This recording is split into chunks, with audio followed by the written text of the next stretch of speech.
Hi, welcome to A Moment with Marta. So today I want to read a letter to you. I had the opportunity a couple of years ago. I was approached by my son's PPCD teacher, and she was teaching a college class and asked me if I would write a letter so that her students could have a parent's perspective on what's important, for teaching our children. So I want to read that letter to you and just kind of talk about some of those key points that are just super important that future teachers and current teachers and leaders and therapists, doctors, anybody that works with a child with a disability, specifically autism. I think that it's important that you guys know some of these things. So I said, "Dear students and future special education teachers and leaders, I am the mother of two special needs children on the autism spectrum with speech impairment. A son, age 7, who is considered moderate to severe on the spectrum, and a daughter, age 5, considered high functioning on the spectrum. Firstly, I want to commend you in choosing this education path and wish you all the best of luck in your studies. There is such a need right now for special education teachers, specialists, and leaders. My husband and I started on our journey when my son was born in 2009. He was a bigger baby boy and always delayed in gross motor skills and fine motor skills as well as speech. It wasn't until age 12 months that we really started to consider something seemed off. By the time he reached 18 months, he failed the Modified Checklist for Autism in Toddlers, the MCHAT. We began working in early childhood intervention at that time. My son received speech therapy, occupational therapy, as well as behavior therapy with a BCBA, certified in applied behavior analysis. He was officially diagnosed with autism spectrum disorder and speech impairment, as well as having obsessive compulsive disorder-like tendencies at the age of 2.5. My daughter was born when my son turned 2. She didn't have the same delays as my son. However, she didn't babble and was delayed in fine motor skills. She too qualified for ECI services at 18 months and received speech therapy and OT. She was diagnosed at age 3 as having autism spectrum disorder and speech impairment, also having OCD-like tendencies. Once my children aged out of the ECI program at age 3, they were both accepted into the Parents of Preschool Children with Disabilities, the PPCD pre-K program, through our school district. My son remained in PPCD for 3 years and eventually worked his way up to 45 minutes of inclusion time in the general education pre-K class. He started with 15 minutes. My daughter started out doing half PPCD and half pre-K, and then eventually graduated up to being entirely in the Gen Ed pre-K class. Both received speech and OT services through the school. We also did private OT for my son to help with sensory integration. Once my son was school-aged, he was accepted into the Structured Learning Lab Adaptive Behaviors class. It is a self-contained class specifically designed for children on the spectrum to provide a more structured environment. The children in this class are grade level academically but struggle with behaviors due to frustrations in communication and sensory sensitivities that impede their learning. It is by design intended to have a small class with a high teacher to student ratio. The goal of this class is to work with these children on social communication and replace negative behaviors with appropriate ones using an ABA therapy approach. These students gradually start spending more and more time in the Gen Ed classroom setting as goals are met in the SLL-AB class. My daughter was placed in Gen Ed for kindergarten, however, is still considered a student with autism and speech impairment and has an individualized education plan for modifications as well as to help with transitions between activities. Both children receive speech and OT through school. My son receives private speech twice a week and private OT once a week currently. As parents, what you have to understand about receiving a special needs diagnosis is there is a grieving process. You grieve the loss of dreams, what might have been, who you imagined your child would grow up to be, and etc. This is perfectly natural and okay. Once you've gone through all the stages of grief and reach acceptance, you realize that the diagnosis doesn't change who your child is. It's simply a label. Does it change how you approach things? Most assuredly. It doesn't change how you love your child or want the best for your child. For those of us parents fortunate enough to receive a diagnosis early on, our children are all the better for having received early intervention services. One of the keys to success in education for special needs children is early detection and early intervention. Not all families are fortunate in that regard. Please exercise patience with those students and families, as it may be the parents are still in the stages of grief or perhaps haven't been able to work with their children as much as they would have liked. We worked with countless therapists and teachers over the years, and I have learned so much from everyone I have worked with. One of the most important things you can do as a special education teacher is communicate. Communicate what is happening in the classroom. Communicate with each parent what is happening with their child. If there's an accident, if there's an incident, if there's a challenge, or if there's a triumph. Communicate how parents can support what's being taught in the classroom at home.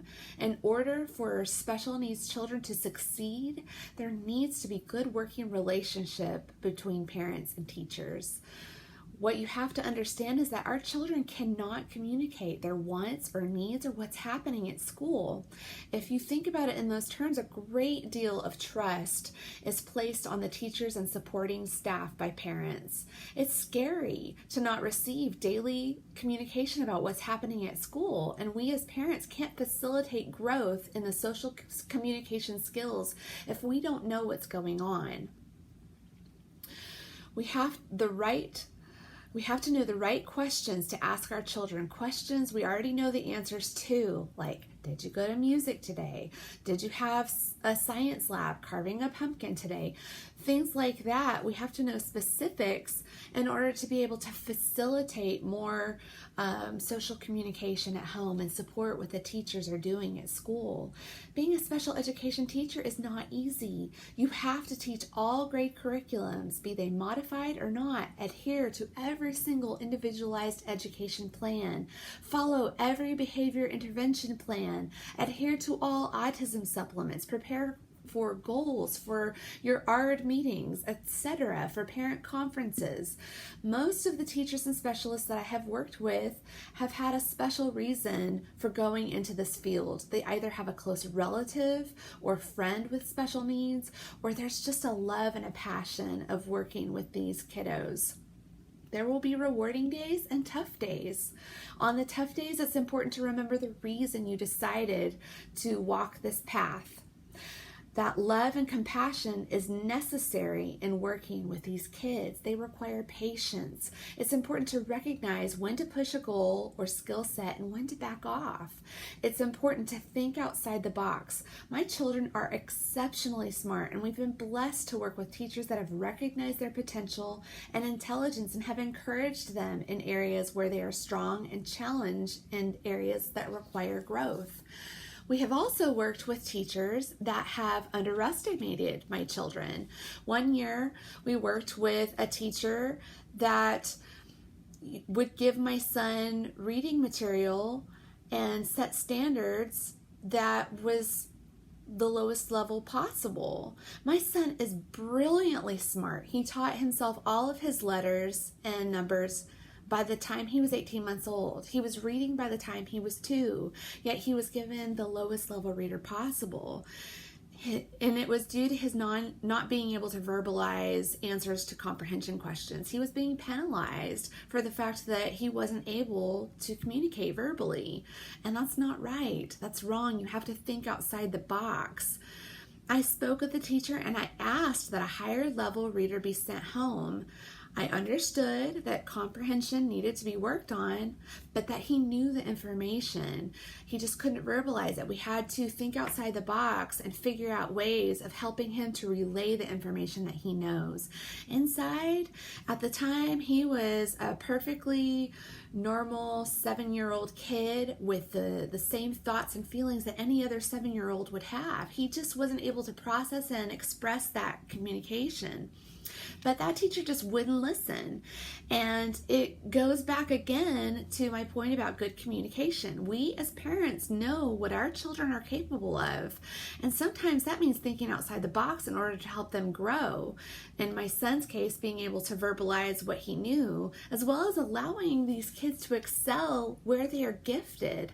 These children are all gifted in special ways and need to be allowed to shine where they're gifted, not just made to conform to what an administrator decides is appropriate. Many times when students like my son aren't stimulated enough academically, they have negative behaviors due to boredom.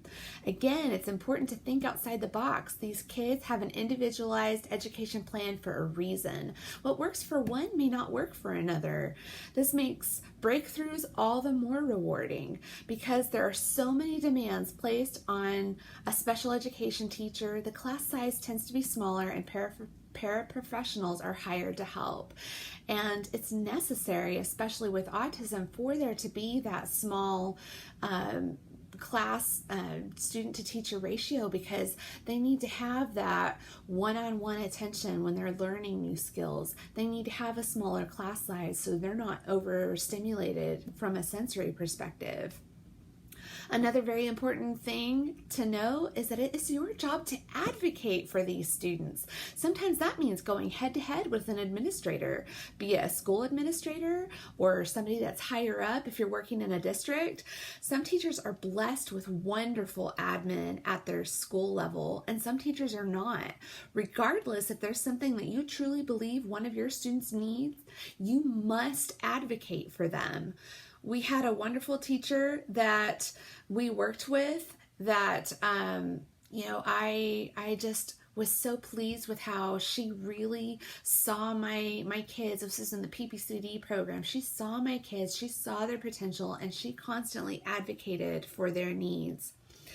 And there have been other classes where my children were underestimated, and I constantly was begging the teacher for more supports, more services, to see beyond the label, to see beyond, the check marks that they have to go through on a district level. So there may be even cases where maybe you require a parent to help you advocate. And that's fine. We can't advocate if we are left in the dark. Communicate and advocate. And we as parents can advocate not only for our children, but for our teachers as well, and supporting staff. We are in the same position as special education teachers. We don't work for the district. The district works for us. So we can be a big resource. Utilize us. Allow us to help support you.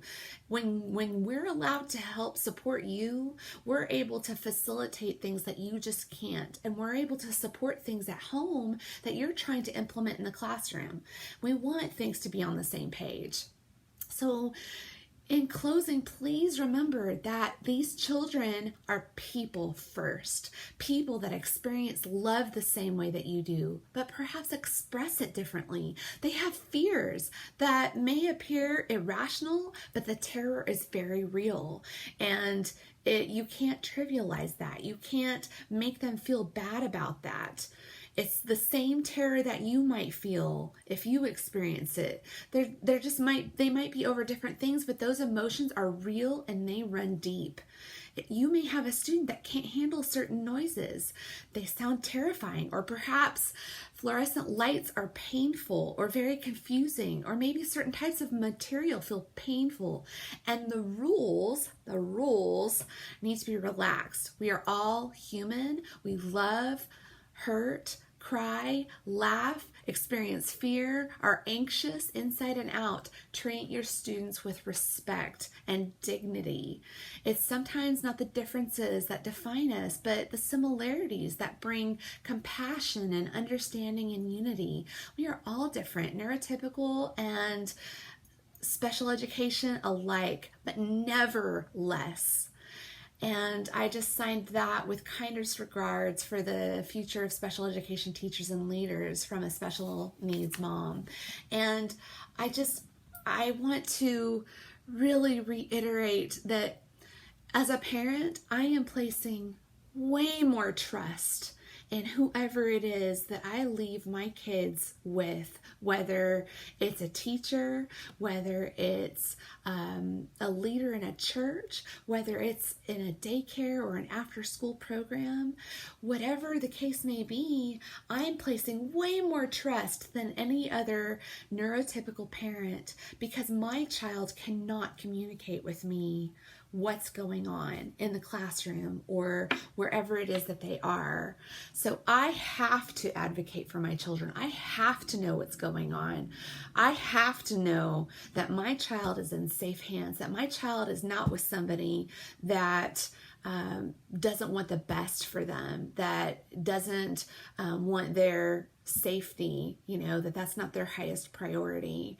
And so I implore you, teachers and leaders and students that are looking to be teachers, therapists, doctors, community leaders and workers, anybody that is working with these students with autism, they are people first and they require dignity and respect just like anybody else does. And they need to be allowed to express themselves and they need to be allowed to shine where they are gifted.